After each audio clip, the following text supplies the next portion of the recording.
Hi,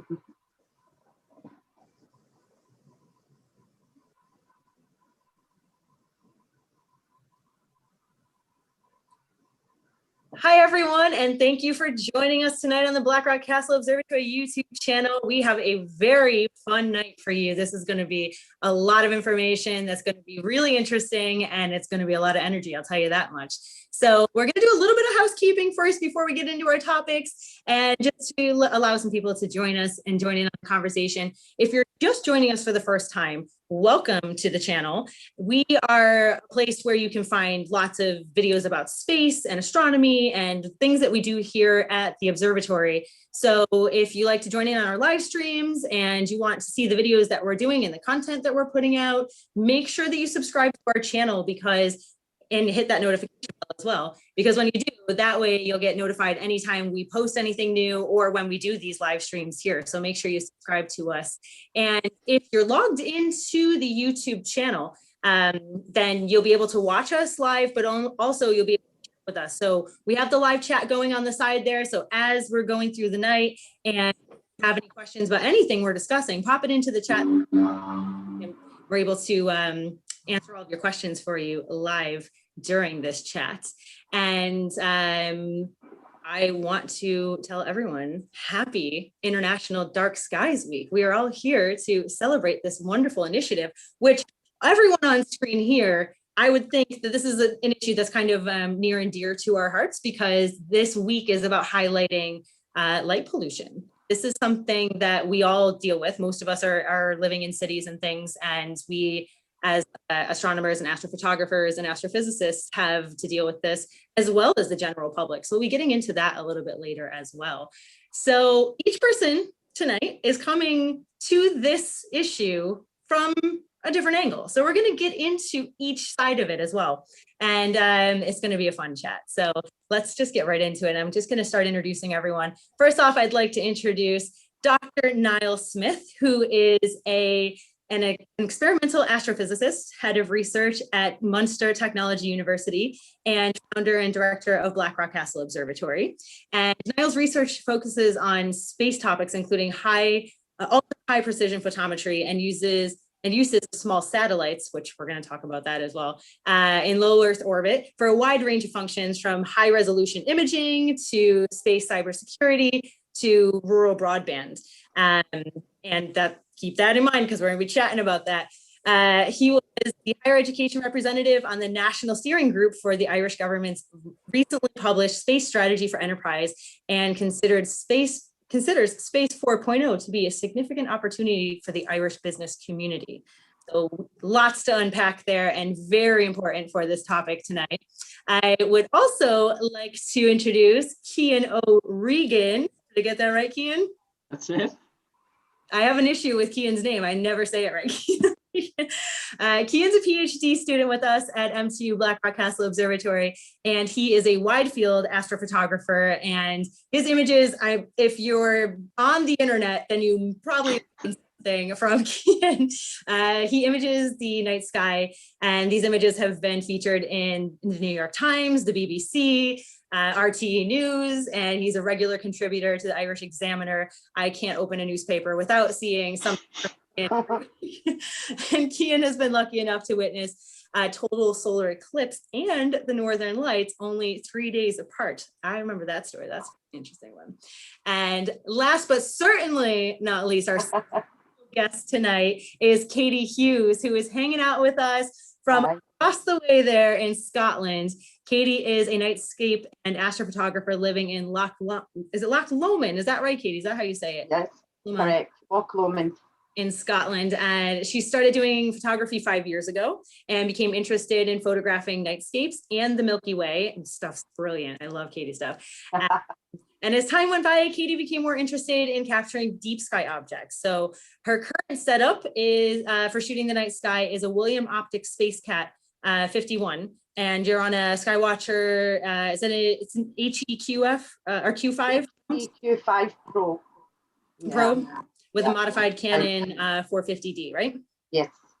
And we're going to talk a little bit more about the equipment later on. So we're going to get into what Katie shoots with what we're using at Blackrock Castle Observatory, and also what Kian's doing with his fabulous images and how he's capturing them. And well, obviously I have to introduce myself a little bit.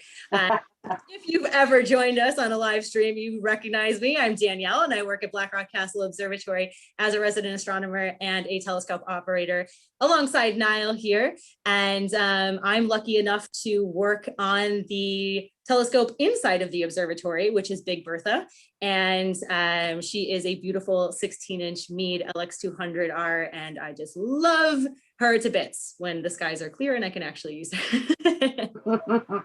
So like I mentioned earlier, this is focusing on light pollution and how we are all imaging the night sky in different ways and how we're dealing with light pollution. So let's start right off. I mentioned the observatory, and we are in Cork, and the observatory is not even, I think sometimes they say we're just outside of the city, but we're not really outside of the city. We're pretty much in Cork City. So I'd like to start with Niall, and can you just explain to us, since you founded the place, how this came about? How did the observatory end up in a light polluted area? Because in Cork, we're about, where the observatory is, we're about Portal 5, Portal 6, around there. So that's good light pollution, not good in terms of imaging. But could you explain how that decision came about, and then how you dealt with that from a research side? Yeah, sure, Danielle. So this is great. I'm excited. I'm actually much more excited to hear what Katie and Cian have to say. But I'll do my piece first and explain. So the observatory, back in about 2002, we were looking to build an observatory somewhere in Cork. And the rationale really was we wanted kids in particular to have somewhere they could go where they could see the night sky in a bit more detail. We didn't have a grand plan. We didn't have a master plan for it. But we were a little bit, I remember when I was growing up in Dublin in a place called Clondalkin, which actually at the time was a village. The skies were dark, so I could go outside the back garden and with very modest equipment, get a view of the sky, which thrilled me. So we thought, well, want to do something a little bit like that in Cork. And so we started looking around, and to cut a long story short, 3 years into our search, Alan, who isn't with us tonight, was there at the time. Alan is the manager at the moment, of course, at the observatory. He and myself, and there was an American gentleman who was helping us to look for an observatory site. We realized, or we found out, that the castle, and if you haven't been to Cork, Blackrock Castle it's a fairly sort of typical, it's a small castle. It was built in roughly 1590. It was used mostly to protect the citizens of Cork from marauders coming up the river. So Cork is on the River Lee. And it had fallen into disrepair. I mean, castles are expensive things to keep. Yeah.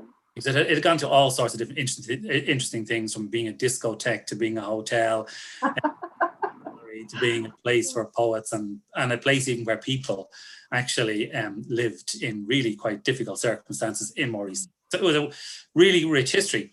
So we actually said to the council, what do you think about the idea of putting an observatory in Blackrock Castle? Fully expecting at the time for them to say no.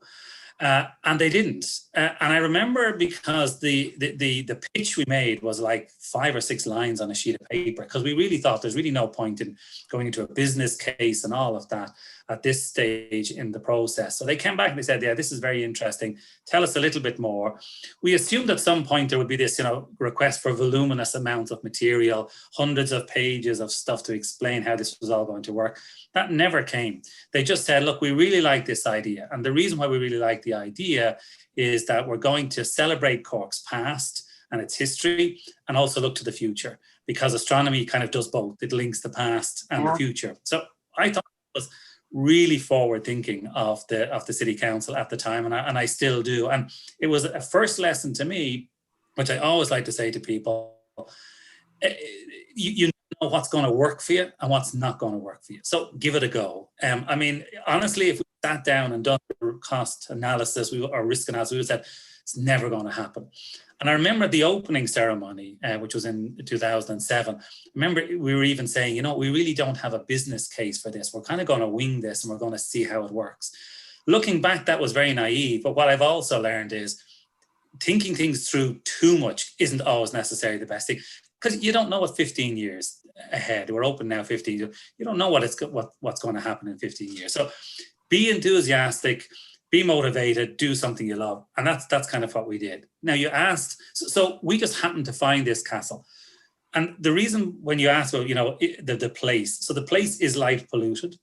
It's also at sea level. So while we're not as far underneath the atmosphere as you can possibly be, because we're not in a hollow, we're pretty close to the bottom of the atmosphere. So that's really not good. But we're close for people to get to. And that's critical. It allows us to give anyone an opportunity to observe the night sky, understand a bit more about the night sky. And there's plenty of objects, even in a light polluted city like Cork, with telescopes that you can show to people to at least whet their appetite. Now, we're going to talk to Katie and Keane later, and they do amazing things. But introducing people into that, you can do it from light polluted. So one thing I always say, because we're talking about light pollution, while we want to peel that back, let's not then say, well, until it's peeled back, let's do nothing either.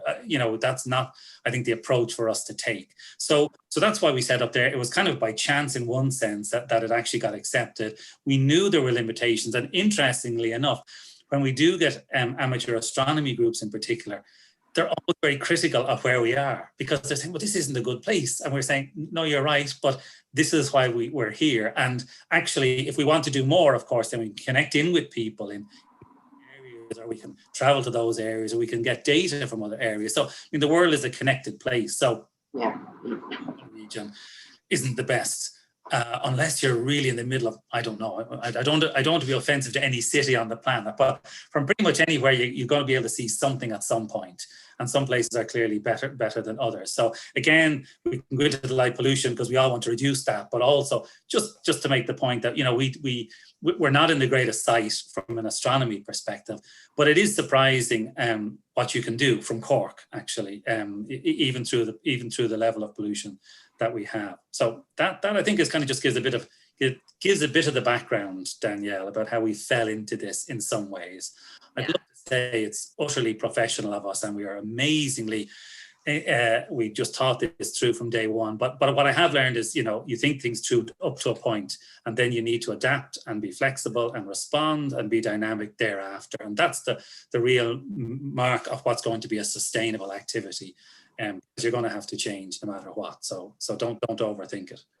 Yeah, and being adaptable and trying to deal with your situation. You've come up with this beautiful solution to be able to do real research through the telescope in the observatory in this level of light pollution. So could you tell us a little bit about the research itself? Yeah, I can. And I'm going to share one image, if I can, Daniel. Yeah, let me. I didn't say I was going to do this in advance, but it's just something that, because we're going to see some fantastic images later on. What I'm going to show in a second actually isn't one of those. So I'm going to flick to this one. So this is an image of a field in the night sky, which is 0716 plus 714. It is in the middle here. It's marked. It's a blazar.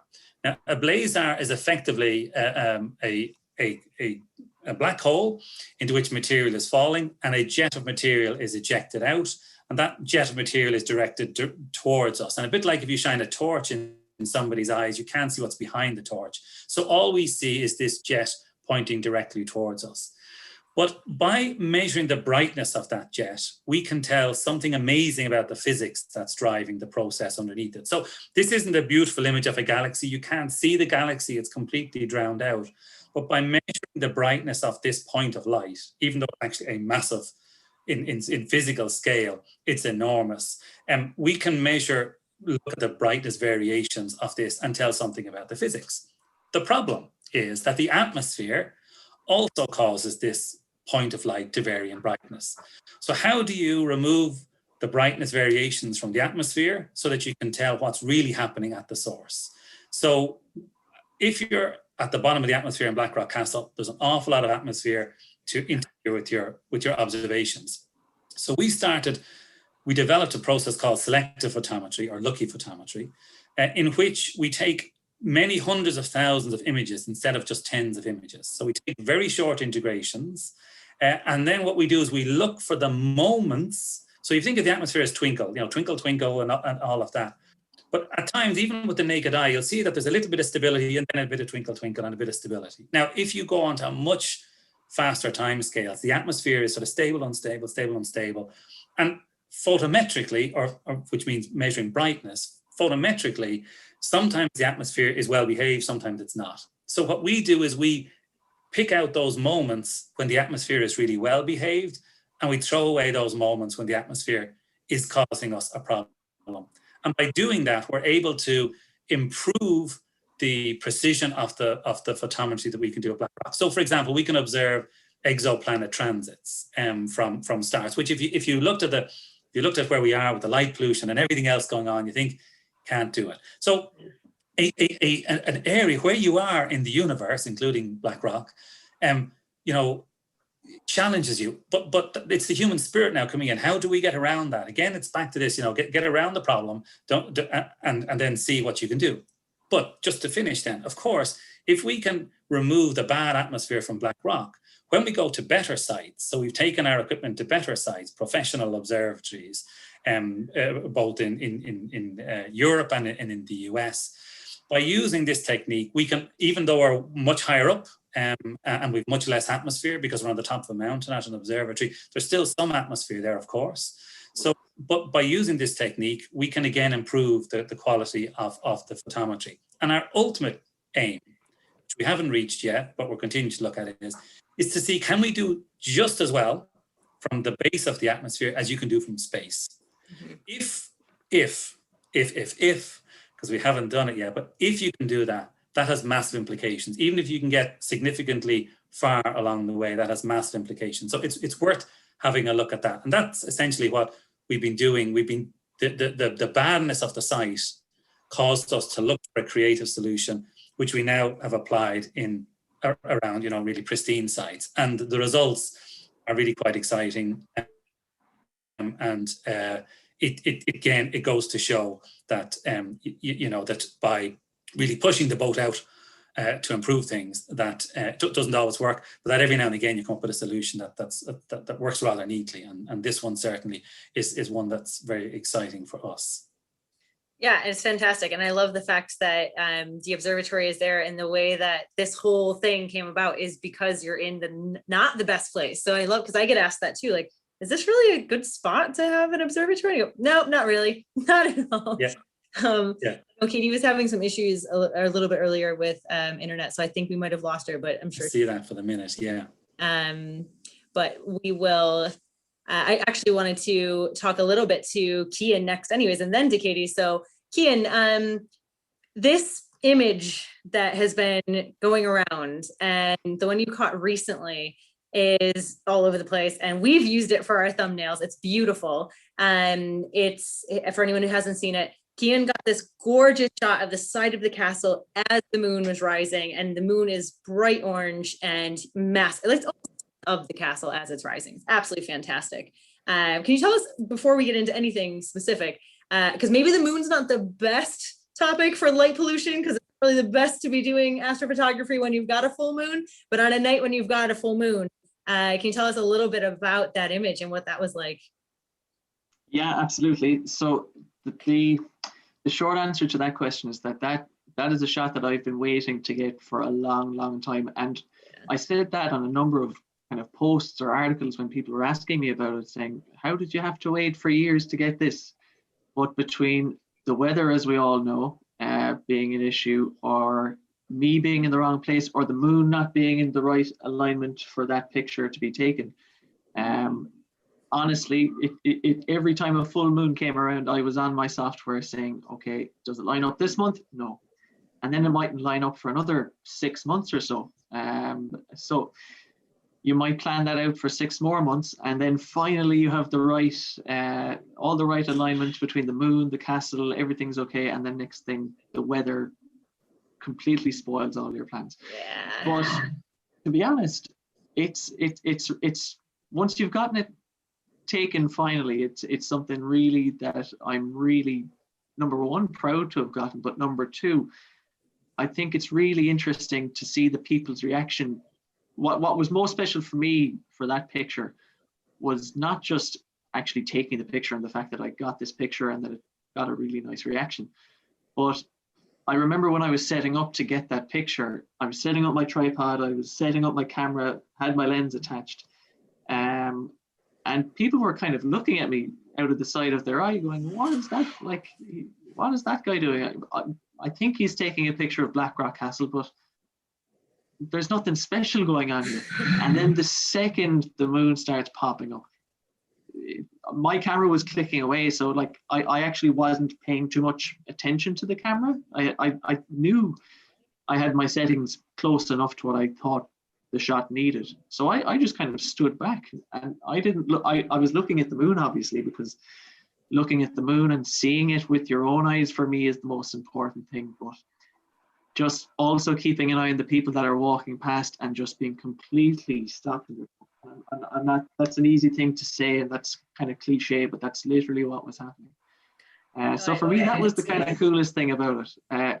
The crazier thing then was the fact that so I took the picture on a Saturday night, I think. It was still kind of high level clouds. It wasn't crystal clear, but the night after was, and the moon was obviously still full enough, and the alignment was pretty much the same. So the fact that I was able to pretty much capture that shot 2 nights in a row, considering I'd been waiting years to take it, that was pretty cool.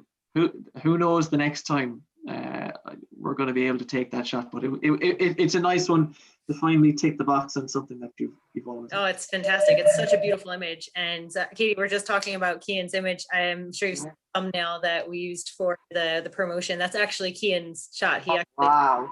that beautiful moonrise over the castle. It's absolutely fantastic. So Kian, you do a lot of shots inside of the city, but how far out do you have to go? Because I've seen some of your shots and things like that. How far do you have to go outside of Cork before you can get some decent skies? Yeah, and it comes back to kind of what Niall was saying earlier on in terms of being able, what can you achieve from a light polluted sky?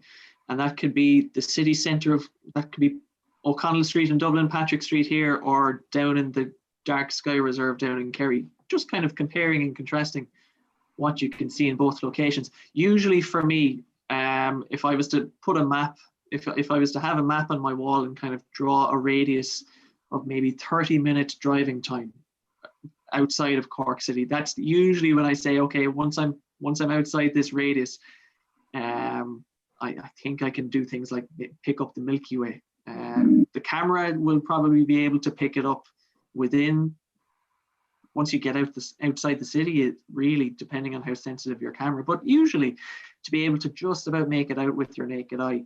I might actually just share one image that kind of helps describe this, because I just have a picture of a location that people in Cork anyway would be quite familiar with, and this is a picture that people say, what, that, there's no way that picture was taken there.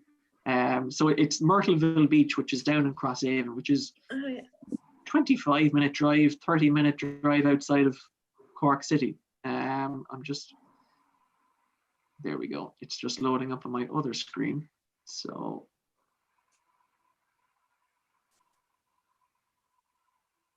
can you guys see that? Oh, yeah. Wow, that's beautiful. So this is Myrtleville Beach.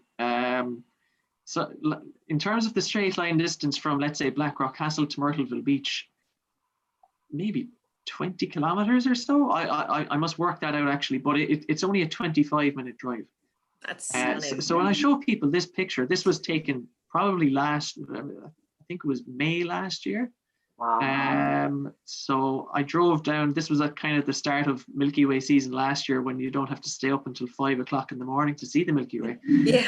And then you can see bright Jupiter and a bit dimmer Saturn next to it. But the craziest thing, and the reaction to this photo was pretty good at the time, because I just said that the location of it was Myrtleville, and people were messaging me or commenting on the picture saying, there's no way that this is Myrtleville. The sky is photoshopped. I know that the beach is Myrtleville because people around here will recognize that, but they say are you telling me so that the Milky Way is visible just from Myrtleville? And I say, yes. And then you can see it when you tell that to the person, they say, God, it's really cool to have people say, you know what, I might try and go down to Myrtleville. So now that I know it's actually possible to see it, people who might have come up with stories, but come up to you with stories of saying that they were down on holidays back when they were 7 or 8 years old, and they remember walking home at night under the Milky Way and that they've never seen it since.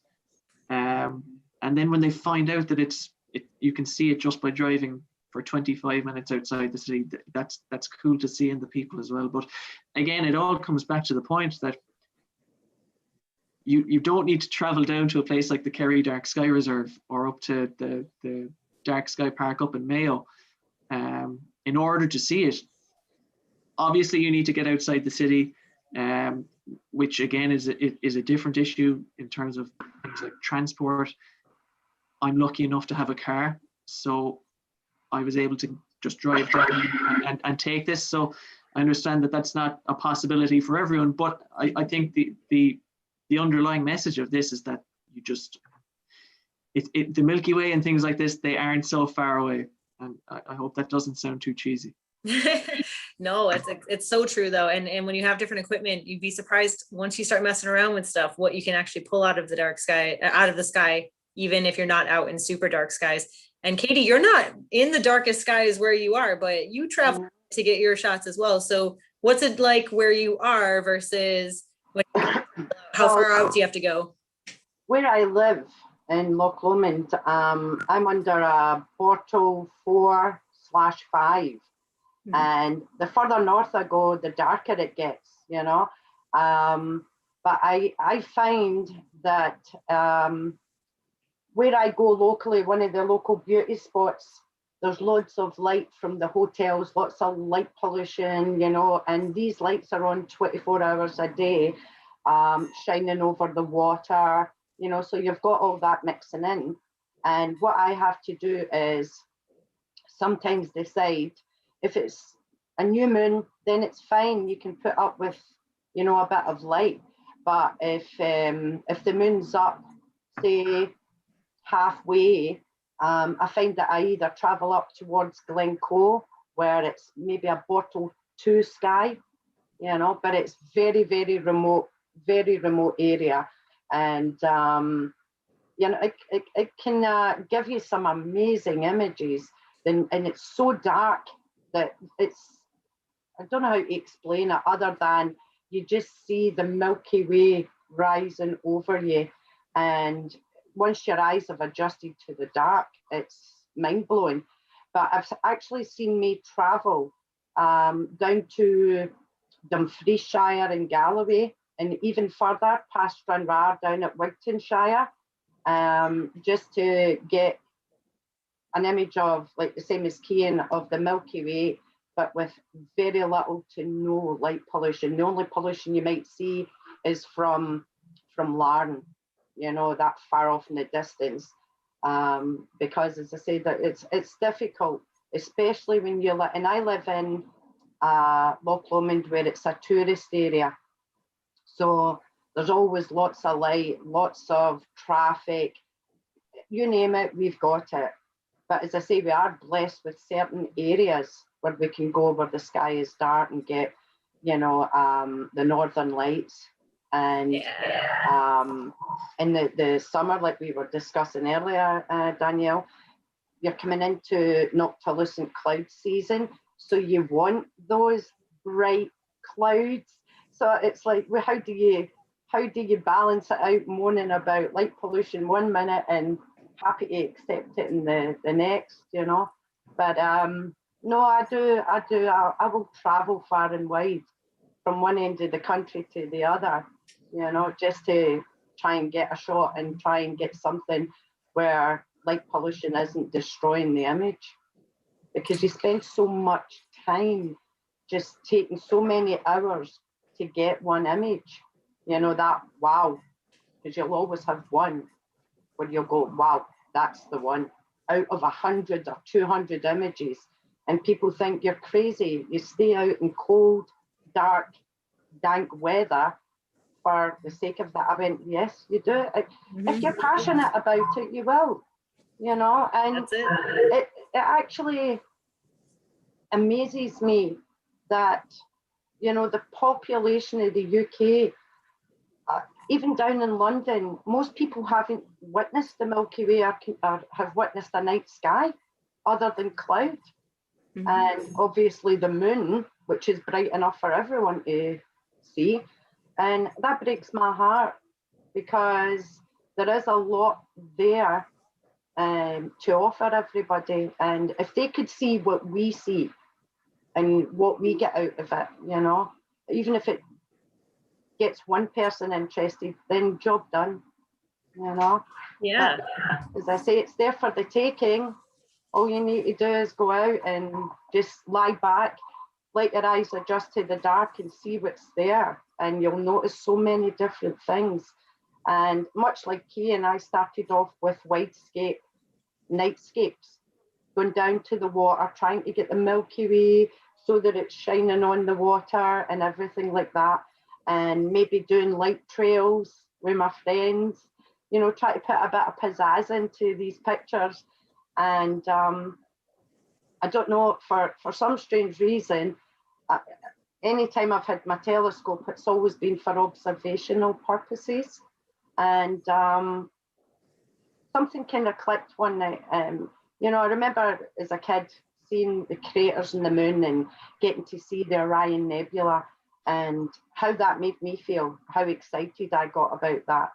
And because you don't want to come across as geeky and nerdy as a teenager, you just don't tell anybody. You just kind of keep it to yourself. But as you get older, you start to appreciate, you know, what Mother Nature has got. And as I say, as I get older, I thought, well, if I can do that by looking through a telescope, surely I must be able to take a picture. And I'm sure a lot of the people that are watching tonight, if any of them are in astronomy, they'll know who Trevor Jones is from Astro Backyard. And it was Trevor putting images up on his Facebook page and doing YouTube tutorials and that got me thinking, wow, he's doing these with a camera and a lens. And that's what kicked off the interest for me. And, you know, like most women, we will go that extra mile to get the result we want. We're like dogs with a bone. It's like, nope. And I maybe took about 2,000 images before I actually got one where I could put it up on Facebook and people would actually recognize what it was. So yeah, I love it.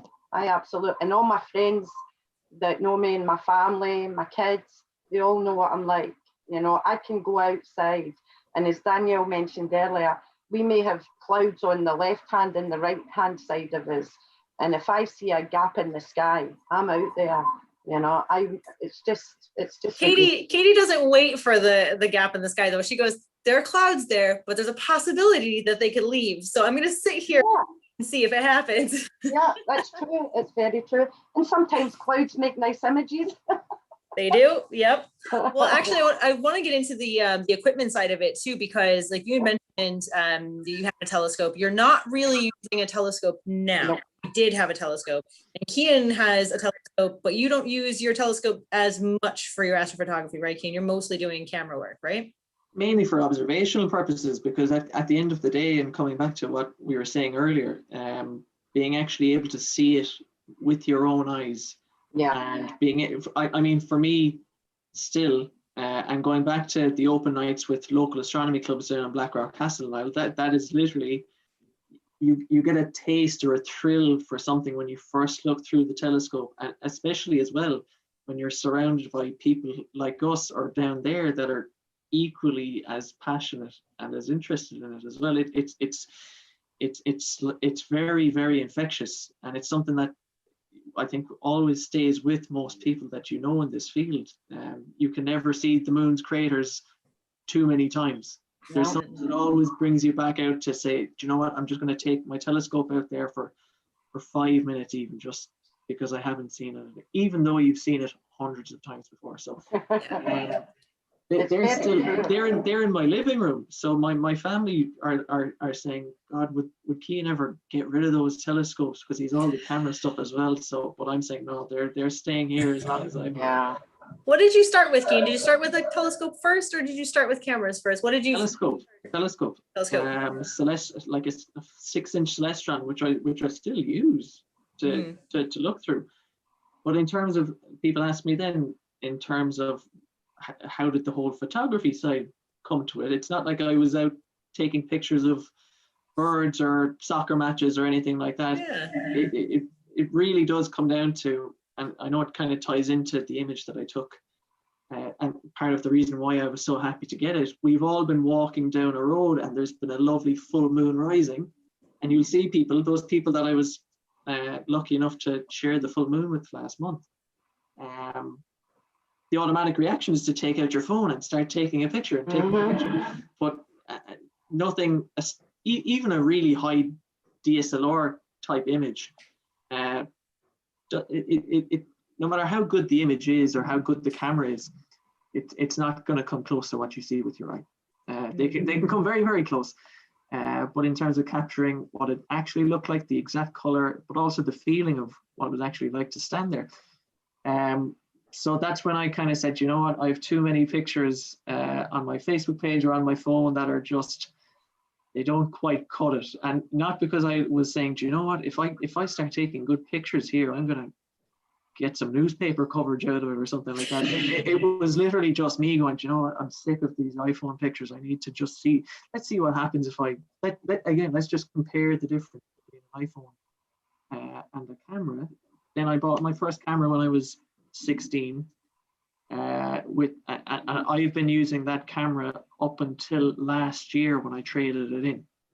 So all of my images for about 6 years have all been just with a Nikon DSLR entry-level camera, which I know feeds into the equipment question you're going to ask. But in terms of kind of taking away the mirage around photography is expensive, no way am I going to spend all that money in getting into photography or something like that.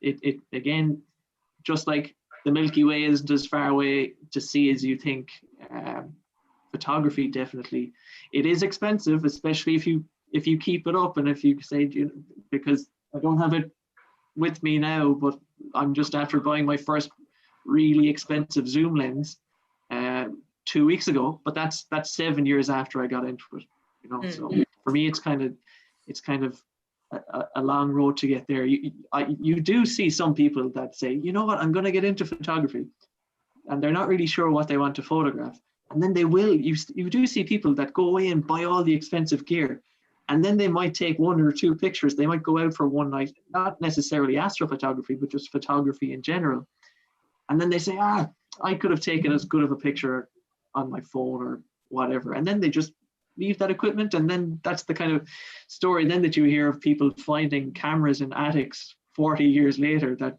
turn out to be never used and top of the range. I think that's probably how that happens. Yeah. And Katie, you started with the telescope as well, and then have gone the other way. So you want to explain a little bit about what you started with and what you're using? Well, when I had my telescope, as I say, it was strictly for observational purposes, same as Cian's, a 6-inch Celestron Schmidt Cassegrain, and I loved it. As I say, it was just to see things up close. But as far as the astrophotography side of it, basically what happened was my husband bought a camera. He bought a Canon 750D crop camera for our son's wedding, so that he could take his own personal pictures. And when we came home about 6 months later, I borrowed this camera. I asked if I could borrow it and just go and try and take some pictures. And if I be totally honest, I knew nothing about the settings, lenses, field of view. I knew nothing about the triangle. So it was all just trial and error till I got a picture that I thought looked half decent. And as I say, it kind of clicked into my head, well, if I can do that and maybe I can zoom in on the moon, and I did.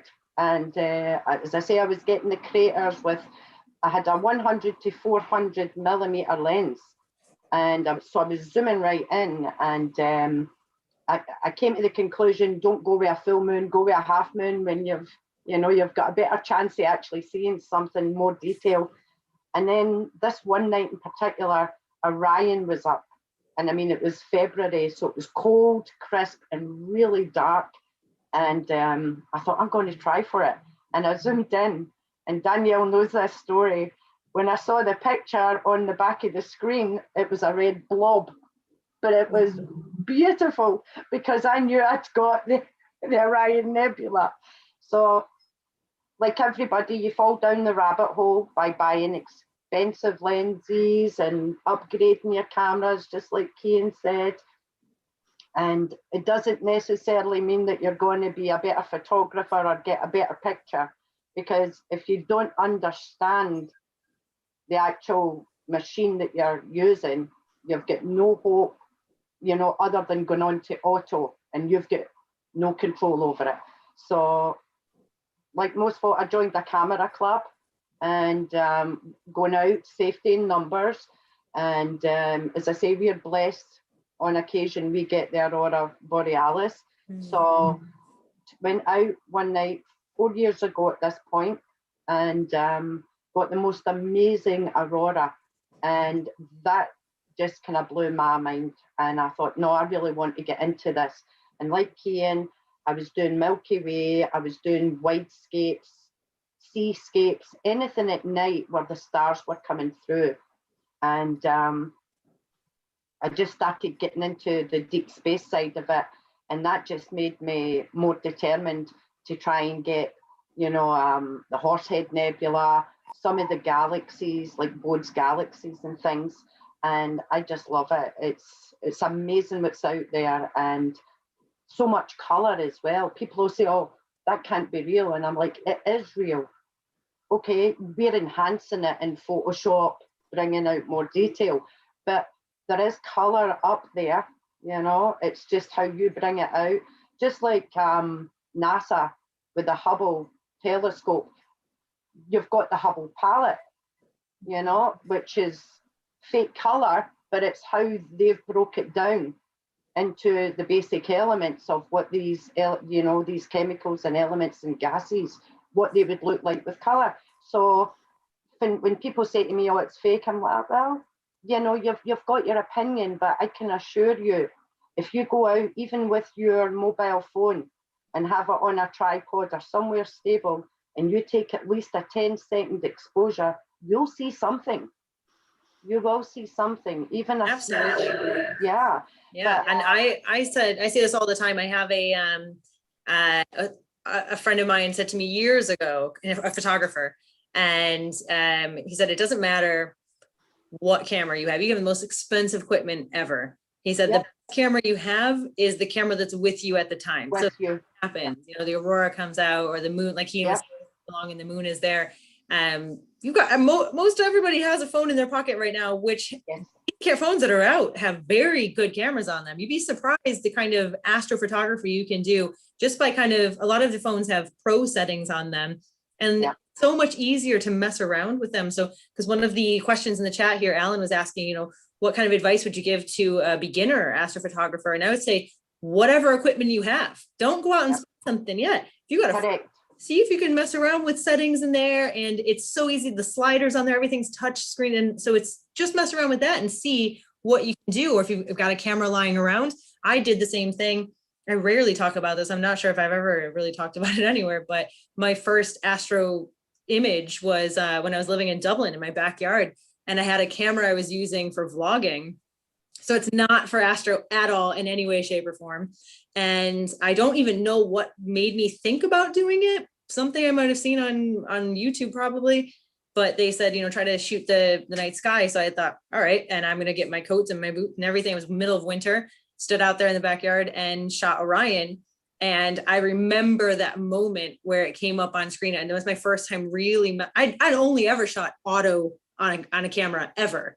And that was my first time messing around with settings. I looked up like the best settings, I think on YouTube, the best settings for an astrophotography shot, right?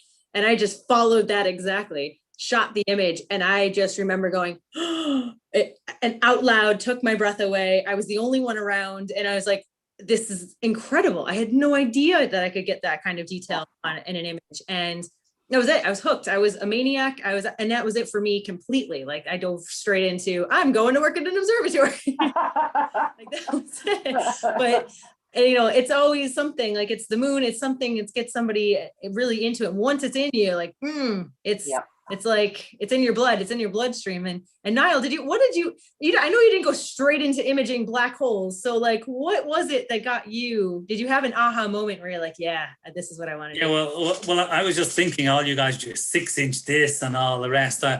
When I was a kid, my dad got a second-hand 2-inch refractor on a fork tripod, or a fork with a tripod. Now the fork was literally a fork, it was an up and down, and the tripod was a tripod. It was nothing. There was no polar alignment, nothing. It was purely Altaz. It was stiff. It jerked around and all the rest. But the moon, unbelievable, and still to this day, the moon would be my favorite. Just in terms of the impact, I love the way you're just transported literally to another world. One of the things for me from very early on, well, the other image that I remember the first time I saw it was Saturn, and it looked like it was suspended from. I could see in my mind's eye. I was probably only 7 or 8. I could see almost this string, suspending, because it just looked like it was floating more than any other object that I had seen at the time.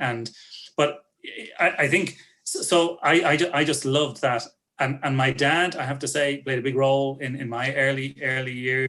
Still does, but because he helped build stuff. So we built a clamshell observatory in the back garden out of wood and out of old pieces of plastic sheeting, basically that we used, and then we moved on to build our own motor-driven equatorial mount, which was just at the one direction, so it just had the declination motor. But all of a sudden, there at least you were tracking for some period of time. It got permanently set up for a while in the background. Mostly, we used to take around. We set up the Clondalkin Astronomy Society when I think was about 14, and then we set up a what was called the Junior Astronomical Society of Ireland when I was about 20, and we actually, the RDS, the Royal Dublin Society, they gave us a place called Thomas Prior House, which is currently now it's a hotel. They gave us that for the week to hold an astronomy camp in, and so for me, it's always been about.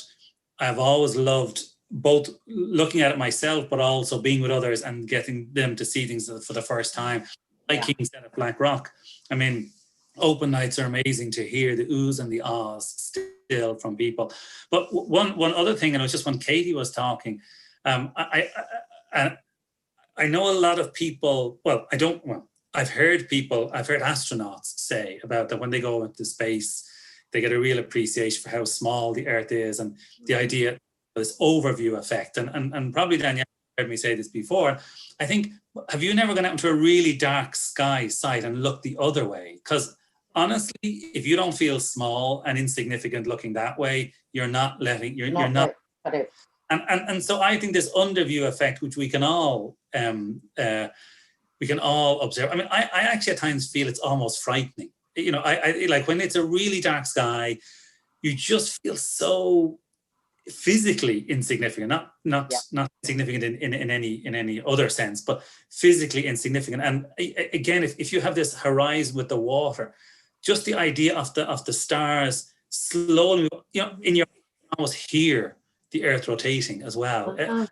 All of these other things that go with it, and I think both as Keenan and Katie were saying, and you, Danielle, when you are doing something with the photographers, I think as well, enjoy it through the lens, but also just being there and looking at it. And for me, what really comes across is it's it's my observation. You know, it mightn't be special in one sense, but it's special to me, and I think we can all appreciate that. So going out into dark skies. I mean, I was saying earlier, you know, don't give up when you're in a city, but obviously if you can get out into the dark skies, then Go for it. you will feel something which you probably don't realize.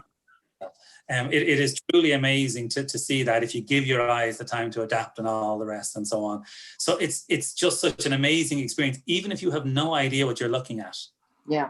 It's still an amazing experience what's up there. And if you do start to learn some things, that might enhance, but you don't have to. And the other last thing I was going to say, because when Keane was talking about the expense of the photography and so on to get into it and that, and I remember when I was younger, a good deal younger, but of course it was all film. So every shot counted, because, you know, once you got to your 12 or your 24, and if you were very rich, you might have 36. That was it. And you didn't know what it was like until you got it processed and all the rest and so on. Wow. And, you know, I'm not saying it was better or worse. It was just a little bit different. I think it's better now, to be quite honest, because it's almost like it's more of us can get at it. We have our little phone. They're not we have our phones, but they're not little in a sense. The technology was amazing. Yeah. But it just reminded me, I'm really enjoying your conversation, guys, because I was just thinking about those times when I was smaller and learning and looking at the sky for the first time, and really just loving the fact that I was privileged to feel that I could just look at it and see, either to a telescope or through binoculars or with the naked eye. And as I've got older, I really enjoy that sort of wide angle look at the universe. Yeah. You know, and that's just interesting. Definitely. That's interesting that you went so narrow and doing, you know, the black hole, the exoplanet transits. That's such a narrow part of the sky, and now you've gotten to a point where you're just like, yeah, right. We want the whole sky, the whole night. Yeah, that's really no, absolutely. I remember one time I was fortunate to be observing on the island of La Palma. The European Northern Observatory is there.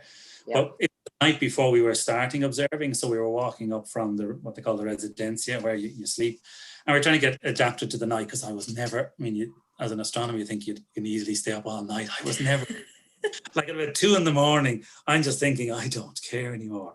So by 3, it's like, great. It's just this funny, no matter what happens. But so we decided to try to get a dark adapted or nighttime adapted, not even dark adapted. But just walking up, we just sat down, we looked back, and you could see Tenerife in the distance. And anybody can do this, because it's free to go up to the top of La Palma, by the way. You don't have to be an astronomer to do this. And at the top of any mountain, this is true for. So this is not an elitist comment in any way, shape, or form. But I just remember that particular night, we were there and just looked back, and it was just stars all the way down to the horizon. There were no clouds at all. There's plenty of clouds off, but there was no clouds at all. And I remember just thinking of the privilege of being able just to see that with my own eyes. As I say, the privilege comes from just taking that time to sit, look. You know, you could be on holidays there, and you can, wherever you go, get to a dark spot, but take the time to be privileged to look at the universe, and just don't miss out on that. Don't think you have to be in space and floating around to really appreciate the universe around you. That's not the case at all for me, you know. I mean, so anyway, I find that, sorry, I find that, you know, that when, as a photographer like myself and Kane, once you're set up and you're taking your images, sometimes you just have to leave it and actually walk back and just sit back and enjoy what you're seeing, because you're so busy looking through this viewfinder that you're missing, you know, like meteorites and things whizzing past, and you're like, oh, I didn't see that. I wonder if I caught it on film. It's not always that exciting. You want to actually witness it with your naked eye. And I've said this to Danielle before, and some other people, especially when you're doing deep space and you're looking into these objects, these targets, like Orion Nebula and that, and you're going to yourself, it's mind-blowing to know that you're looking back in history. And we discussed this last night. What you're actually witnessing is what happened back then 2,000 years ago, not what you're seeing right this very moment with your eyes. And that is the part, I think, that mixes people up, and where they get lost. It's like, well, I don't understand. And you try to explain to them, well, you're actually looking back in time, you know. This is the whole point. And either some people will take to it and find it fascinating, and other people maybe not so much. But that's not to say that they don't appreciate what they see in front of them. You know, that's the beauty of it. So I agree with you on that. Just take I the time often think as well, Katie, if you were, imagine you were the light from that object, and the journey it took and the stories it could tell. You know, I often think about, like it's just amazing as well. So I sort of think, and again, the fact that it hits your eye and you detect it and all the rest, and you think that the light I'm seeing right now started out somewhere in a star. If you're looking at, you know, the stars, it's likely to be a star where it would have originated. So thinking, that's amazing. You know, maybe 1,000 years ago, that was in a giant star, you know, over there. And today, where is it? It's on planet Earth, but it's not just on planet Earth. I mean, it's in me.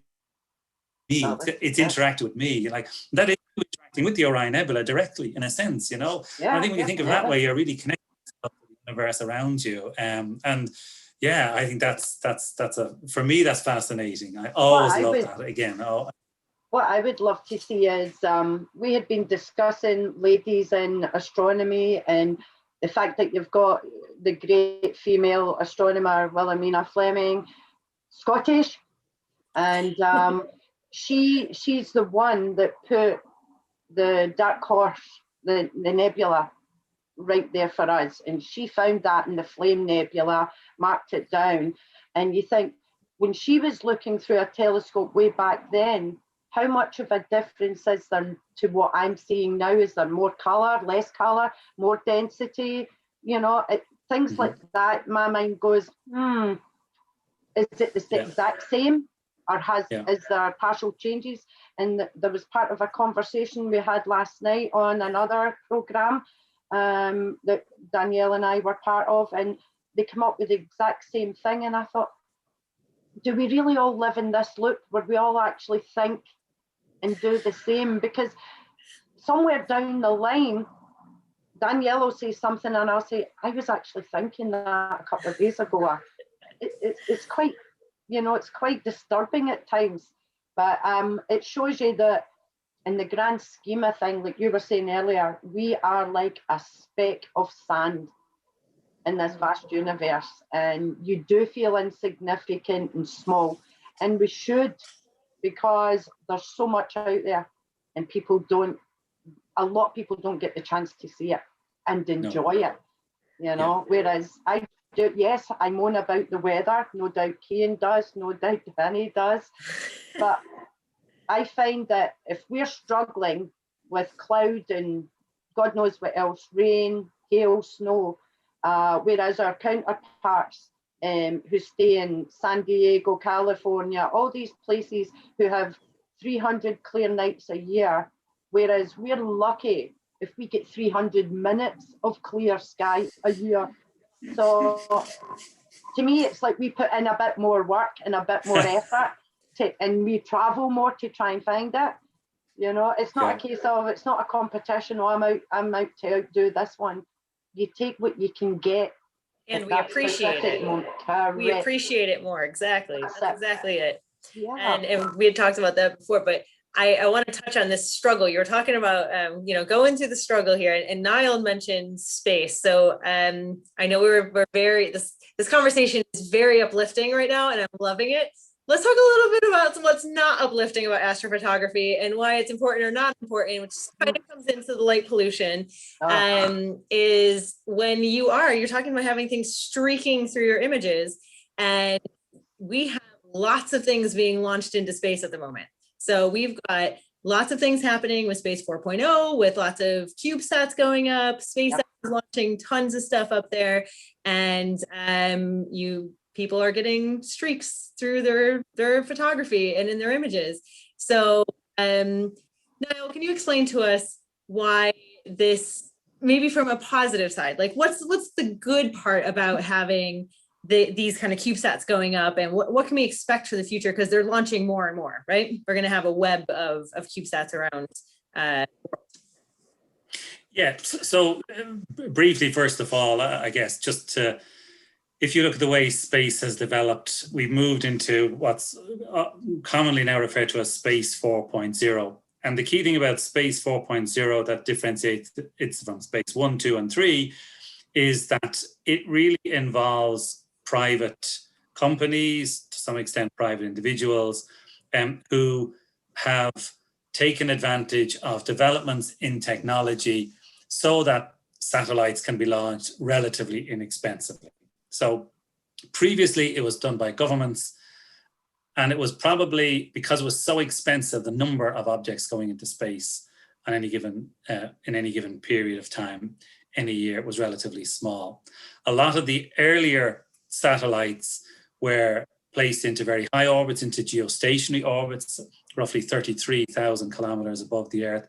So they would appear over the same spot in the Earth. So for example, your sky, if you have a sky dish, other providers are possible, of course, as well, then they will be connecting to geostationary satellites. And that's why your dish just points at that satellite all the time, because it appears to be at the same part of the sky all the time.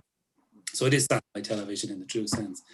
But as the cost has come down, people have started to see, in the first instance, some commercial opportunities, and then also universities and other institutions have also looked at how they might be able to take advantage of putting things up less expensively to do some science.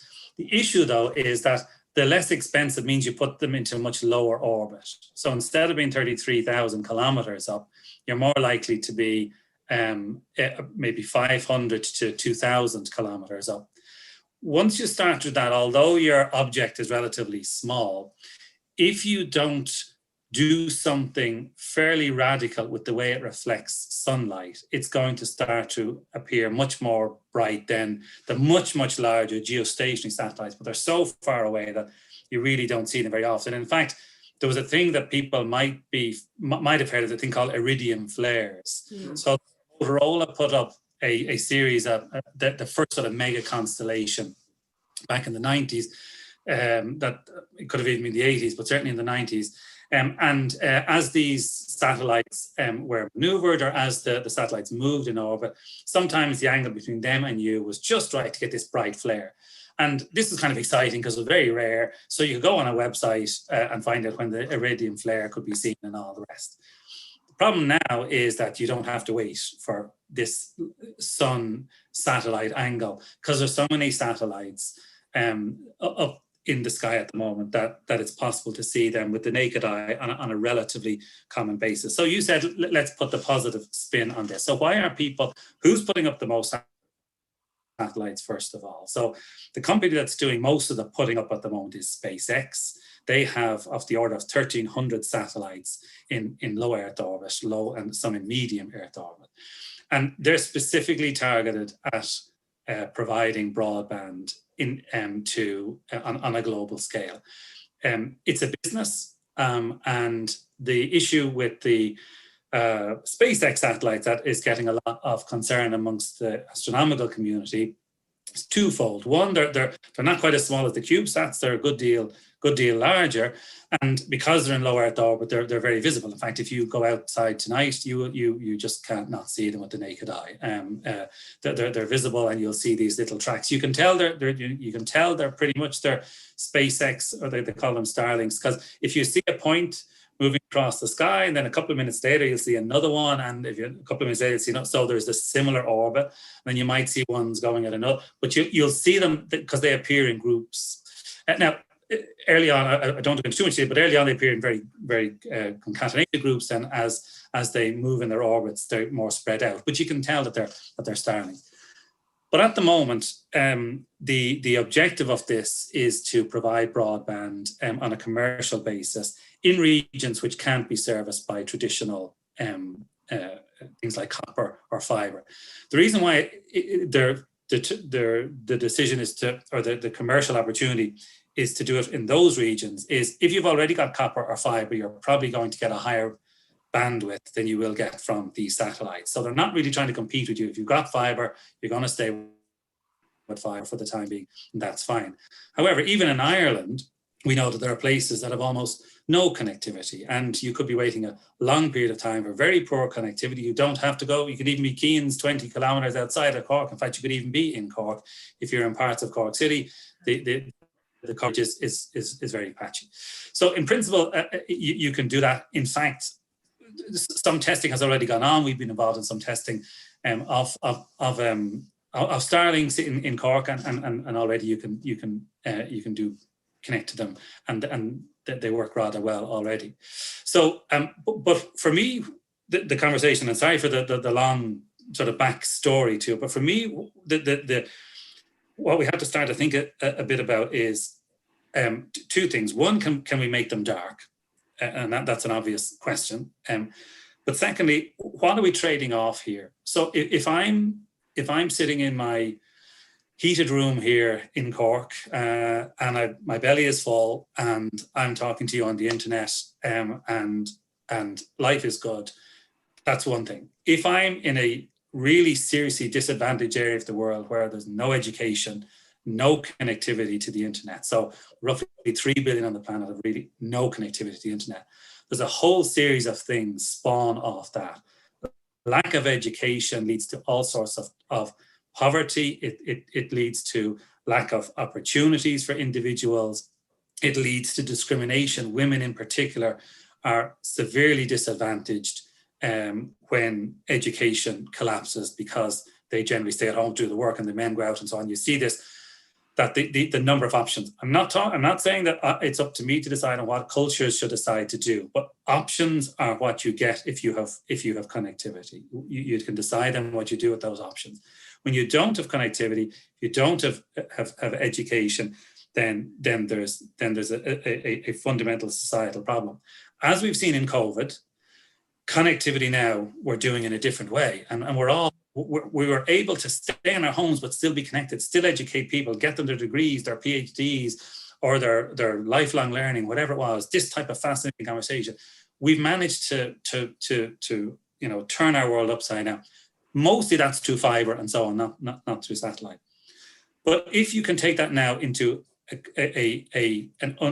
parts of the world that haven't got that, the potential, the technological potential to provide learning rapidly into countries and rapidly change the education system is now with us for the first time. We don't have to wait. We don't have to spend billions in fiber. We don't have to spend billions trying to connect people up. We also don't have to wait 10, 20, 30 years. We might have to wait a couple of years before some of these constellations are built out. So for me, as an astronomer and somebody who enjoys the night sky, I am now conflicted. I'm sorry for the long way about it, but I think it was important just to say why I'm conflicted.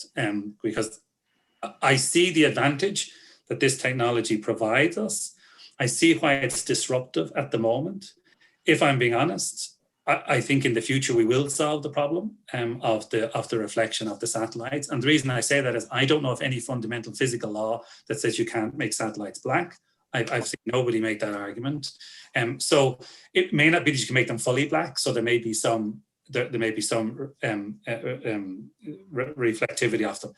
Where it will always hurt us, I think, is much more so when you go to the type of things that Katie was talking about, the deep space imaging. You know, when you really go deep, then it's a problem. Visually, we probably can hide it. When we go very deep, it's a problem. So we as a species on a planet have some decisions to make as to how we deal with conflicting societal challenges. And in a way, for the first time in a long time, astronomy is sitting there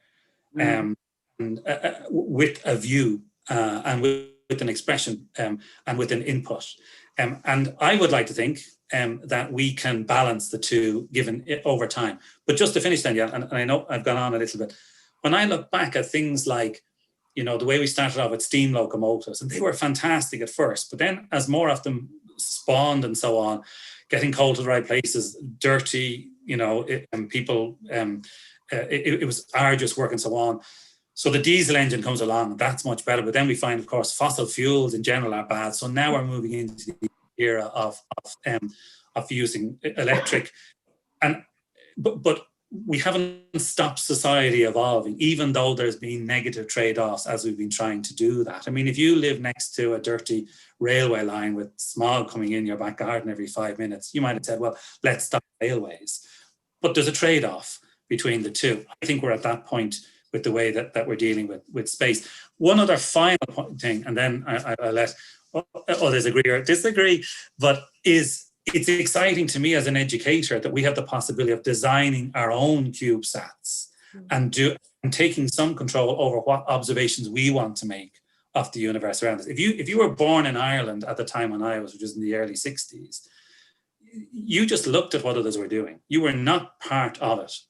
Now we're part of it, and we can be. That's exciting for me.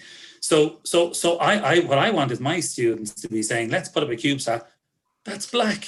Let's prove the others wrong. Let's see how far we can push this. Let's be, somebody said today, astropreneurial is the word I learned today. So let's get entrepreneurs to do this. So to me, that's where we should. So if in 10 years time we still can't solve it, okay, we got a problem. I just don't see why we can't. I did say the last thing, my very last comment. We haven't had to solve this problem because there's been so few satellites that it really didn't matter if they were bright. It's only in the last few years that it really matters whether they're bright or not. So I think, in fairness to people, they'd be, engineers in SpaceX, and I'm no apologist for SpaceX. I don't have any shares in them. I don't care who does it. We can provide internet to the world. I don't care who does it if we can do it.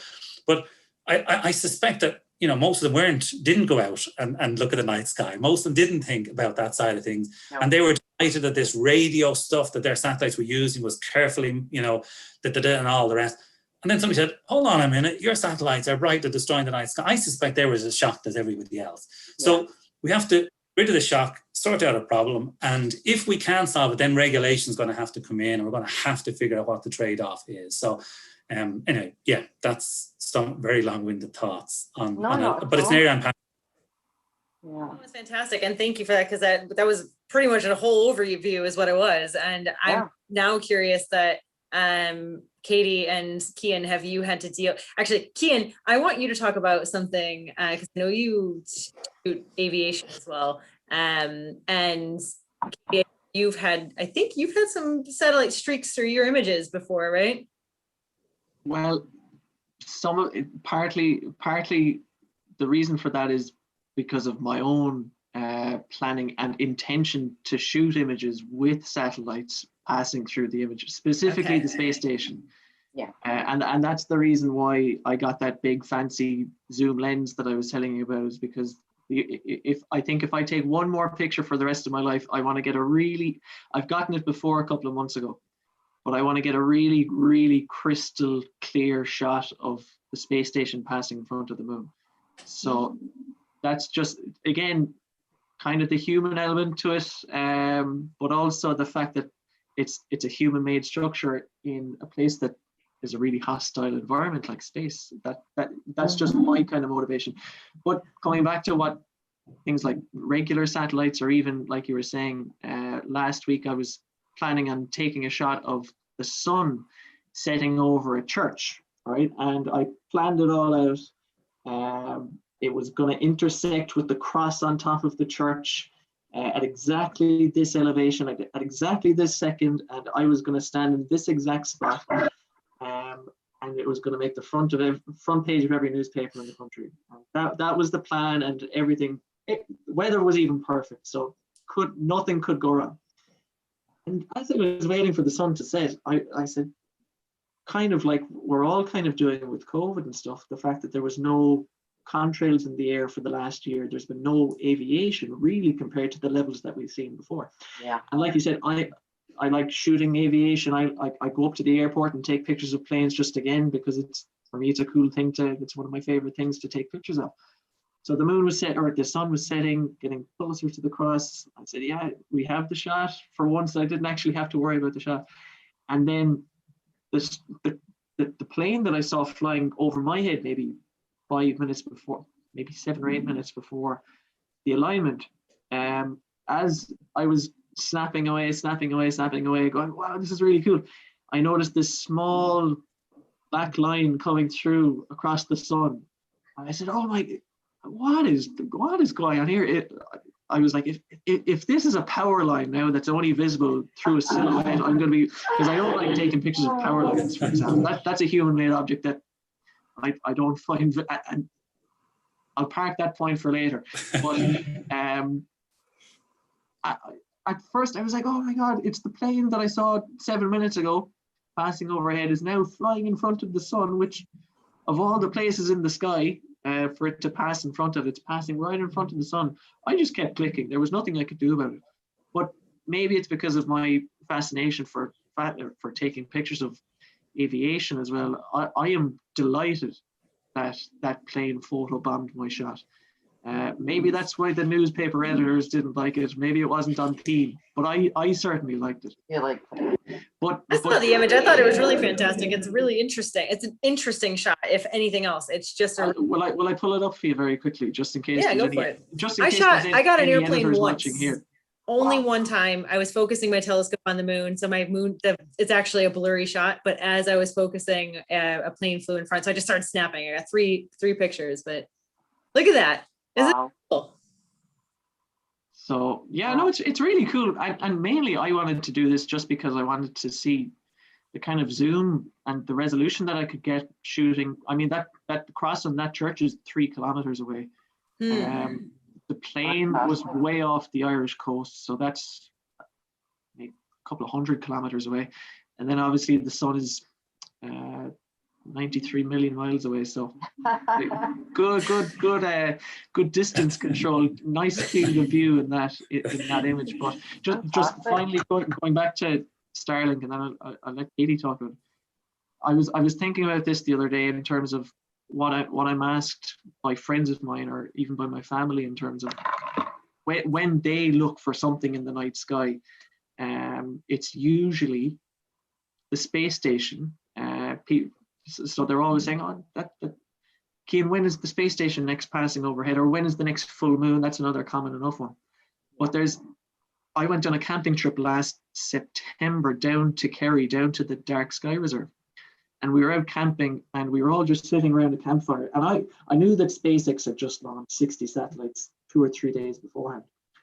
And we were just sitting around the campfire, and I wasn't even aware that they were passing over, but there were maybe 15 of us there. And one of the girls was looking up at the stars, which is great. And then she said, "What are those? Literally, what are those?" And that was my first time. I'd seen them, not all 60 so closely batched together in that Starlink train. I'd seen maybe 10 it ago or 15 it ago. But again, coming back to the point of looking at something, being surrounded by people who are in total awe of what you're seeing. Out of the 15 people there, I think we have a little group chat with maybe 10 of us inside that group chat that I send in space news articles saying they just launched 60 more, guys, so if you want to see it. And then they're even keeping up to date with it themselves, just because the 60 satellites were so, we all thought it looked like a kind of sci-fi movie, alien invasion. It's such a surreal looking thing to see just a couple of days after it launched. And then I was thinking, none of my friends text me saying, "When is the full moon rising tomorrow night?" or "When is the next space station pass?" They're looking for Starlinks, just because it was such a phenomenal sight to see. So again, it depends on whose perspective you're looking at it from. There's good, obviously, because it's a great point of conversation now for me and all of my friends about that. But then in terms of zooming in, and let's say you're trying to take a picture of something really, really zoomed in, and maybe it's a nova that we had during the last couple of days. The opportunity to photograph a nova is fairly limited. What happens if you're only clear night for observing a nova? You take 400 images, and 40 of them have Starlink trails in them. So obviously there's good, bad, and ugly. Well, Katie, you do the deep sky images, so let's hear it. Well, obviously, my take on it is the complete opposite. To me, they're a hindrance. I appreciate the value of it, like Niall was saying, for educational purposes and for broadband and what have you. I understand it. But from my perspective, I could be sitting outside taking images for hours. And then when I come inside and look at them, out of 5 images, I'm binning 4 of them. Every 4 images, I'm binning them, because all I've got is Starlink zooming past 1, 2, 3, 4, 5, and as you say, up to anything up to maybe 15, 20 of them, ruining these long exposures. And when I'm taking deep space objects, all I've got is maybe half a dozen lines whizzing past. And yes, Photoshop, you can go in and take these out, but it's time consuming and it takes the enjoyment out of the actual image. You know, that the fact that, you know, this technology has evolved that much that there must be something can be done. And as Niall said, we were promised as astrophotographers. Elon Musk came out on his website saying that he would try and maybe look into having them painted darker to help with the reflection, because obviously millions of people were complaining. Now, like Cian, when I first saw the Starlink, I was in awe of it, watching this passing by, and took my pictures of it. But as soon as I tried to actually take anything for any great length of time, all my images were getting ruined with just constant lines going through it, and flashes. As you say, like you would think it was an iridium flare, and you're like, no, it's not. It's not. So I see them as my enemy when other people are looking up and oohing and ahhing, and I'm like, this is not fun for me. Now, if I was doing what Cian was doing and I was still doing widescapes, which I do on occasion, no doubt I'd be happy about it, but not where the deep space is concerned. It really is. And people say, but you're photographing something thousands of miles away, so you shouldn't see it. And I'm saying, but that's the point. We do. We see it more prominently. You're just seeing what you think is a shooting star in the sky, and it's not. And as I say, between that and light pollution, I feel as though instead of evolving, we're going backwards. Not enough's being done. And hopefully with Dark Sky Week and people logging in now because of COVID, more people have taken an interest in this particular subject, that maybe they'll understand our plight, that it's not us being selfish, it's trying to come up with a compromise that suits both parties. That's the way I see it. Yeah, I think it's a really important point, because you're right. That's what this whole thing is about. That's what this whole discussion is about, is the importance of the dark skies and maintaining the dark skies. So from what I'm from everyone here, this feels like, it seems like this is a very important thing that we need to protect, because we are unfortunately losing our dark skies. We're having more light put in from either from cities, which it makes sense. There's a lot of things we need to be concerned about in terms of security. We can't really be driving around on highways at night with no headlights on. There's going to be a bit of light pollution. But like Katie, bringing awareness to stuff like this and knowing that this is a problem we need to do to protect our dark skies. And we mentioned a little bit earlier, it might have been Katie, saying that a lot of people don't even get a chance to see the Milky Way because they're in places where they barely see stars, let alone a Milky Way. So if I could just do a real quick, like around the house, what's the most important thing for you, either from the astrophotography side, the research side, personal? Why is it important? Should we be protecting the dark skies? I think I know the answer to that. And why? From your point of view, why? So who would like to start with that question? Go ahead, Katie. Me personally, yeah, I do think we should be doing more, because the younger generation, you know, you have to preserve things like this. If not, all your green belt's going to be, you know, everything's getting built up. It's becoming a concrete jungle, and you've got all these vapor lights going up and, you know, the LEDs. And it's sad because when I was a child, you could look up, even back then in the 60s and 70s, you could look up and see these amazing skies because there wasn't as much light pollution. You didn't have all the, not everybody had cars back then. And, you know, like sky travel, it just wasn't full of airplanes and what have you. And we grew up with the beauty of knowing what was up there, and we took it for granted. And now it's like, as I say, the interest is there, and kids, very young kids in school are taking such an interest in it, and so are adults and older people. And you're going, but if we don't do something about it, you're not going to get the chance to really explore and enjoy it. And we've got like the Dark Sky Park here in Galloway Forest, and it's phenomenal. And I would say to anyone who hasn't been, go to a dark sky area, lie down on the ground, and your breath gets taken away with what appears in front of your eyes.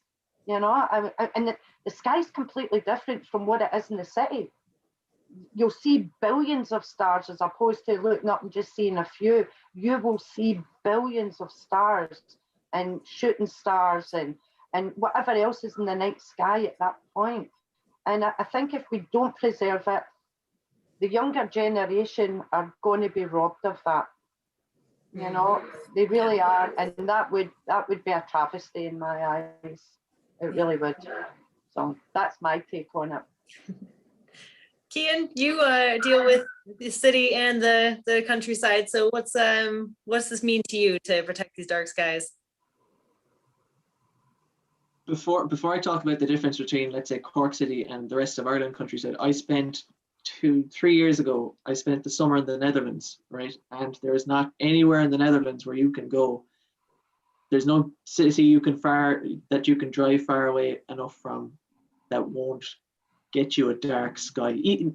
Forget about astrophotography, even just to see things like the Milky Way. I wonder when the last time anyone in the Netherlands actually saw the Milky Way, which is that's a whole country, not just a city. Like that's really, I never had thought about that before. So we're lucky in that we have a kind, maybe refuge is the wrong word, but if we do want to go out of our way to be able to see it, at least we can. A lot of people, that opportunity is gone.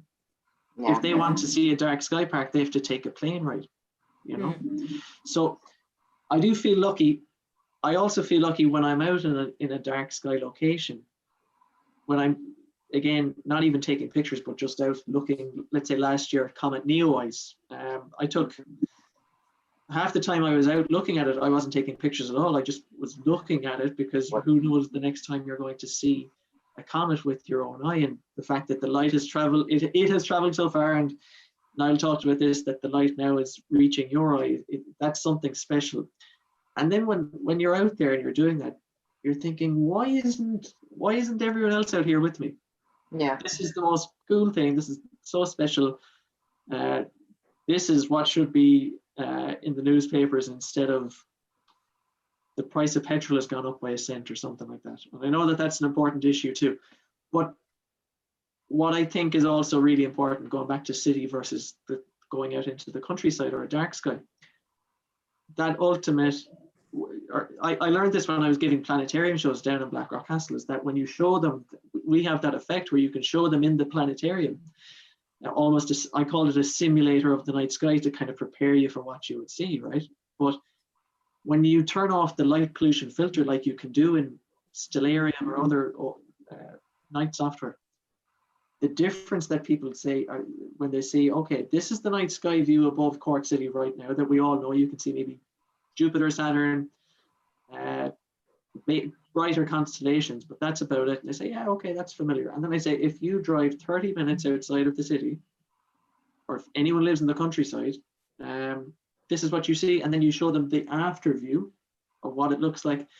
And I've had people come back a couple of weeks later and say, I was down in Kerry or West Cork, and it looked even better than it did in the planetarium show. And then I stayed out all night and we talked about it, and they usually share with a family member or friend. So then I'm saying that's really cool. That's why it's important to protect it. We're lucky that we can, if we want to escape to a place, we can do that, because a lot of people now can't. But yeah, so important to protect it, because it changes your perspective on things, like we talked about in this chat. It's a perspective changing experience, and like all of us are perfect evidence of this. We can nearly tie back what we're interested in now and what we spend so much time talking about and just love doing so much, to being underneath a dark sky. So imagine if people didn't have access to that. I think that would be pretty sad. Yeah. All right, Niall, would you like to give us some wisdom here on your? I'd love to give you some wisdom, but I'll give you some comments instead. No, I think I'd agree with everything that Katie and Cian had said. Maybe just to take that as a sort of a starting point. It's also, I'm kind of very interested in the way, as a species, our view of who we are and what we are and where we come from is, and it may not be obvious to everybody, and I think that's maybe a deficiency in education at the moment, but by being able to look out in the night sky, we have been able to come up with a model of the universe which explains up to some level. We could talk about the things it doesn't explain, which is part of the fascination, of course, but up to some level as to what our true genealogy is, where our atoms come from. Anybody who's read Carl Sagan will have the "we are star stuff" type of commentary, but also in terms of his comment of the pale blue dot. I mean, it probably is difficult to come up with a commentary that's as well verbalized as that, but the essence of it is, and it goes back to that feeling you get when you're out there. We're very much on our own in a very large universe, and now we know this. But how do we know this? We know this because we can look at the night sky, because we've been able to build instruments to measure the light that comes from the night sky. We've been able to take those measurements and come up with an idea of the size of the universe, its evolutionary past, where it may or may not be going to. And that, again, to quote Sagan, is a humbling experience. So it's a humbling experience when you realize just how insignificant spatially you are. And again, going back to what Katie and Cian were saying, and what I felt, and you, Danielle, when you're actually out there and you're just looking up, you get that sense of being terribly small. So even though you don't actually know the scale, you can't tell how far something is by just looking at it with your eyes, but you get that sense that you're part of this immense system. So why is that important? It's important as well because, and it's a friend of mine, Kevin Nolan, made this comment a number of years ago. It really tells us, and this was before we looked at the pale blue dot stuff and all the rest. And I think it's interesting, again, kind of comment earlier on, people in different places coming up with the same. Katie, you were saying about you had the same idea at different times and how interconnected in some sense. But we just talked about the fact that knowing about the size of the universe and knowing your place in it surely must make us say, well, let's be kinder to one another. Let's be protective of our planet. So actually observing the night sky isn't just about the beauty. That's important. And that's what, Cian and Katie said, and I totally agree with that. But it also goes more, loads more to it. It's like an onion with so many different layers. It really has helped us to understand who we are as a species, what this planet means to us. And while many of us might be excited about going to Mars or going to the moon and so on as well, I think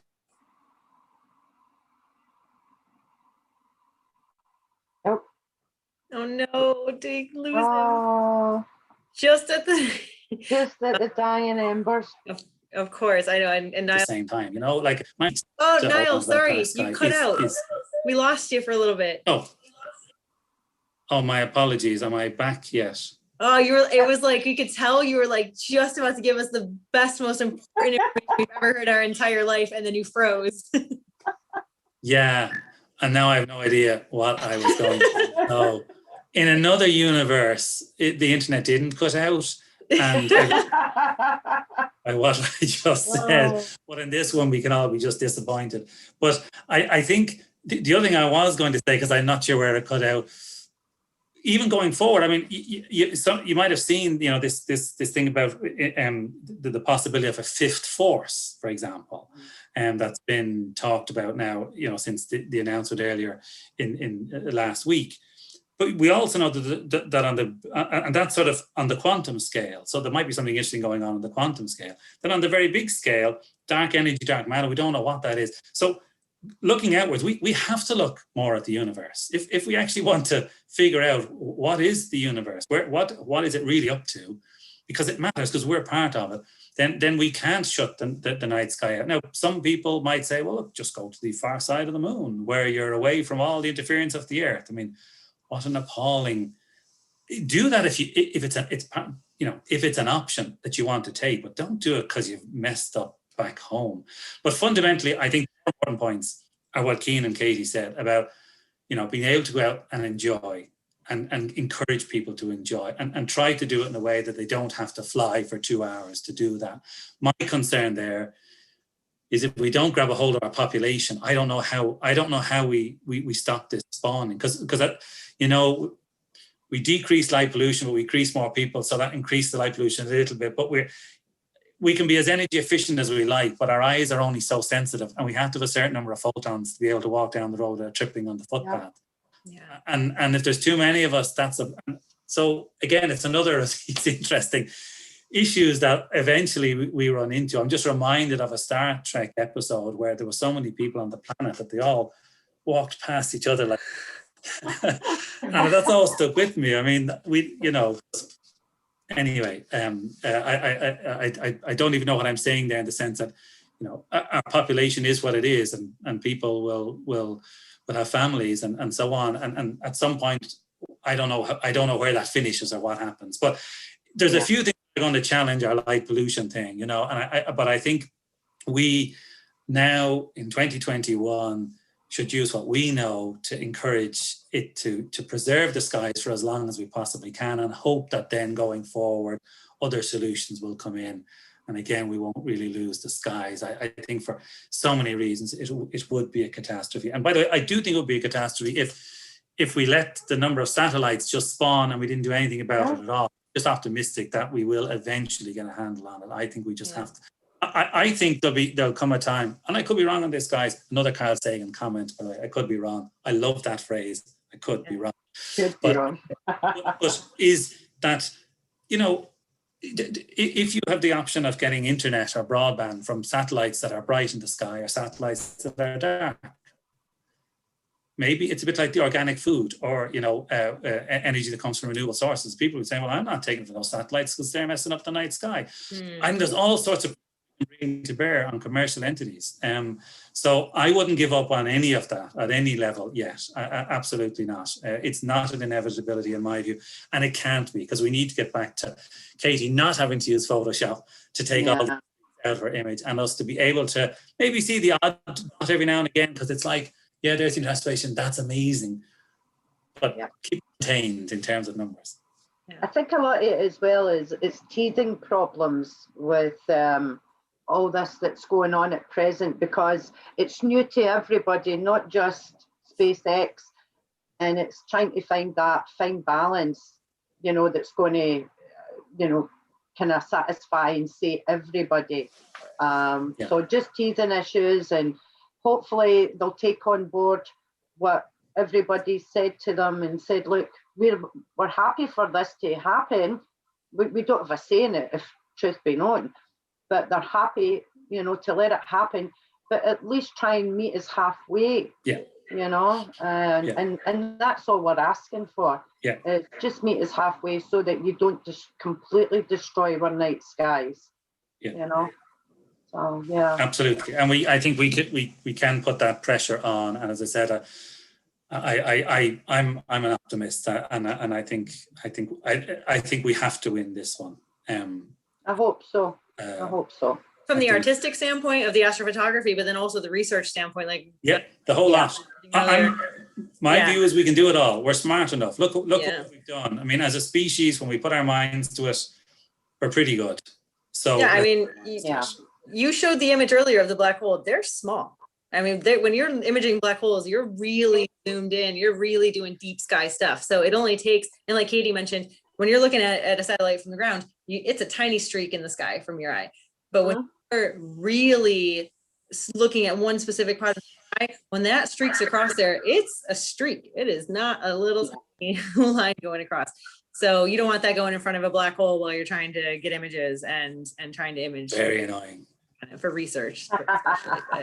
But yeah, I just wanted to wrap up here myself because Terry Mosley in the chat here had actually asked Danielle, what was your most memorable dark sky moment? And actually, I'm lucky enough, I grew up in Buffalo, New York, so plenty of light pollution there, but I was lucky enough to have a family cabin about an hour's drive outside of Buffalo in the foothills. So grew up with dark skies, but kind of took them for granted. Loved them, obviously loved them, and could notice a difference between going to the cabin on the weekends versus being at home.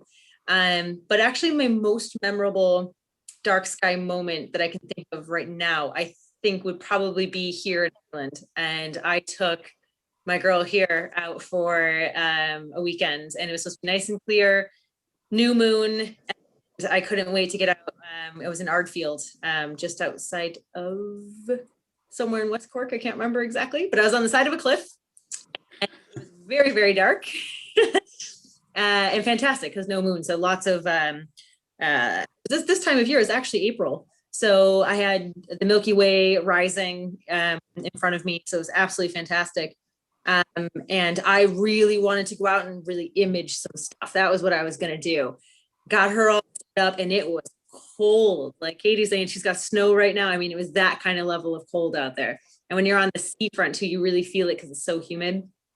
And so I had her set up early in the evening to get the temperature right, let her cool down with the atmosphere and everything, so I could do some good shots. And I was so excited about it. You know how many pictures I took that night? 1. 0, not even a single. Wow. I sat out there. I was so blown away by the sky. There were so many stars. I don't think I've ever, even where I was growing up, I don't remember ever seeing a sky like that. There was more sky and more stars than there were sky. That's how I remember it in my mind. And actually, so I know I did take pictures. I actually did not take pictures through the telescope itself. I ended up taking wide field of the sky. I did actually take pictures of Eleanor and myself. But no, I took nothing through her because I was so blown away by the number of stars. I just could not even, why would I look at something like one little part of the sky when I had that? And it was amazing. So like Kyle was talking about having that kind of underview effect, and Carl Sagan is very much somebody that I look to for inspiration. And he talks about having that sort of humbling experience when you're doing anything involving astronomy. And that is definitely a humbling experience. And for me, feeling part of the universe and what got me motivated, the quote from Neil deGrasse Tyson, that not only do we exist in the universe, but is the universe itself that exists within us. And it's that connection that I'm here day to day doing all this stuff, running around, blah, blah, blah. But like I'm moving through space at the same time. It's hard to remember that. You have moments like that when you're standing on the edge of the cliff and you're looking out at the sea and all you see is stars from the horizon all the way to the horizon. And like you were saying earlier, it almost feels like you can hear the earth turning. It was like I was watching the night sky move above me. And in those sort of moments, I go, yeah, I'm part of this. It's not just something out there that's happening. I'm here and I'm part of it. And Yeah. I love about astronomy. And that's my most memorable moment. Thank you very much for asking, Terry. But I do want to just go ahead and then unless anybody has any final comments they want to say before they wrap up, do you have anything left? We talked about so much tonight. There's so many topics that we hit on. And I feel like it was a dangerous question on my part, actually, because there's probably so much more we could say. Only so much space on the internet. So, I do want to just say thank you to everybody here on the panel tonight. Thank you, Dr. Niall Smith. Thank you, Kean O'Regan. Thank you, Katie Hughes. Thank you for taking the time out to have this discussion with us tonight and for participating in International Dark Skies Week with us.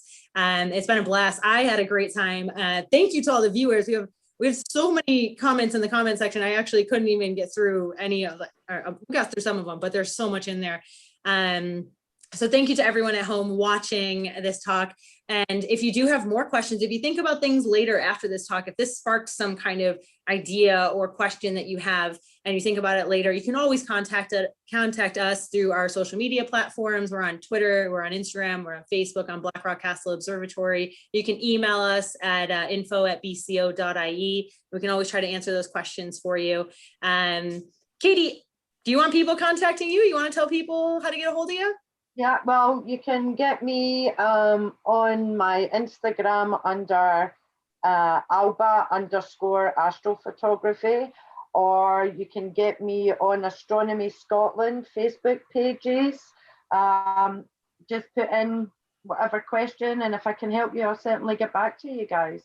Absolutely, and go follow Katie. Her page, her account on Instagram is phenomenal. That'll definitely for you to get out there and start looking. Start imaging the night sky. So I hope that we've inspired everyone watching tonight to at least get out, take a look, and start maybe snapping away, even if it's just the phone that you've got in your pocket. Start snapping away, learn your camera if you got one, and let us know if you have questions as you progress, or send us pictures. We always love seeing that kind of stuff as well. So I had a wonderful time this evening. I hope you all did as well. And thank you so much for joining us tonight on a wonderful Friday night. We'll talk.